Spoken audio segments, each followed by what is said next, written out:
Hello, welcome to Viyona talkies.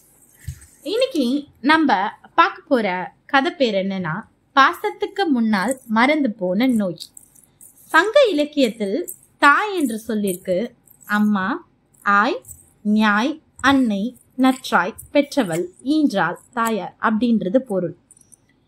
இங்க ஒரு இன்ட்ரெஸ்டிங்கான ஒரு கதையை பத்தி தான் நம்ம பார்க்க போறோம். ஒவ்வொரு நாளும் காலையில ஆபீஸ்க்கு போகும்போது சுவாமிநாதனுக்கு அந்த வலி ஸ்டார்ட் ஆகும். எத்தனையோ நாளா நம்ம இந்த செருப்பை மாத்தணும்னு நினைச்சிட்டு இருக்கோம். ஆனா கையிலயும் காசு இல்ல அப்படின்ற வலி. என்ன பண்றது?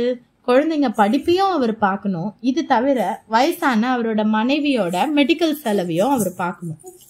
அவருக்கும் புது செருப்பு வாங்கணும்னு ரொம்ப நாளா அவர் திட்டம் போட்டுட்டு வராரு. அது சில மாதமா அவர் பக்கெட் லிஸ்ட்ல வச்சுட்டே வராரு.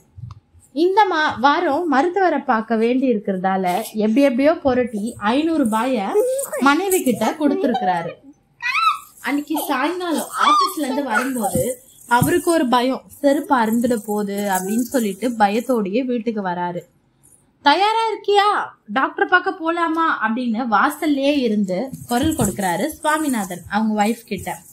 இன்னைக்கு வேணாங்க, அடுத்த வாரம் பாத்துக்கலாம் அப்படின்னு சொல்லிட்டு அவரோட மனைவி சொல்றாங்க.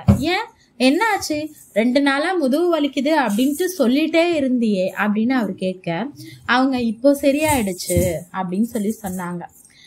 அவங்களோட பையன் கடந்த 1 மாதமா 2 சட்டையை தான் மாத்தி காலேஜுக்கு போட்டு போயிட்டு இருக்கான். அவனுக்கு புதிதா சட்டை எடுக்க அவங்க காசு கொடுத்துட்டு இருக்காங்க, இவர் கொடுத்த காசை. அதனால தன் முதுக பிடித்து கொண்டே அவங்க சொல்றாங்க, அவன் இந்த மாதிரி போட்ட ட்ரெஸ்ஸே போட்டுட்டு இருக்கான், அதனால நான் கொடுத்துட்டேன் அப்படின்னு சொல்லிட்டு. ஒவ்வொரு நாளும் கவலைப்படுவாள், ஆனால் ஒரு நாளும் தன்னை பற்றி கவலைப்பட மாட்டாள் அம்மா. அதே மாதிரிதான் அம்மாவை பத்தி நம்ம பார்த்ததுல இந்த கதையில அப்பாவோட தியாகத்தை பத்தியும் நம்ம பாக்குறோம். அம்மா வெளிப்படையா சில விஷயங்கள் நம்மளுக்கு தெரியுது. அம்மா நம்மளுக்கு இதெல்லாம் சாக்ரிஃபைஸ் பண்றாங்க, அப்பா பண்றது ஓப்பனா நிஜமா தெரியல, ஆனா அவங்களுமே நம்மளுக்காக நிறைய சாக்ரிஃபைஸ் பண்றாங்கன்றது இந்த கதையில நம்ம உணரலாம்.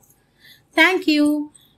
எங்க கதை உங்களுக்கு பிடிச்சிருந்தா லைக் பண்ணுங்க, ஷேர் பண்ணுங்க, சப்ஸ்கிரைப் பண்ணுங்க, கமெண்ட் பண்ணுங்க. டாடா, பாய் பாய்.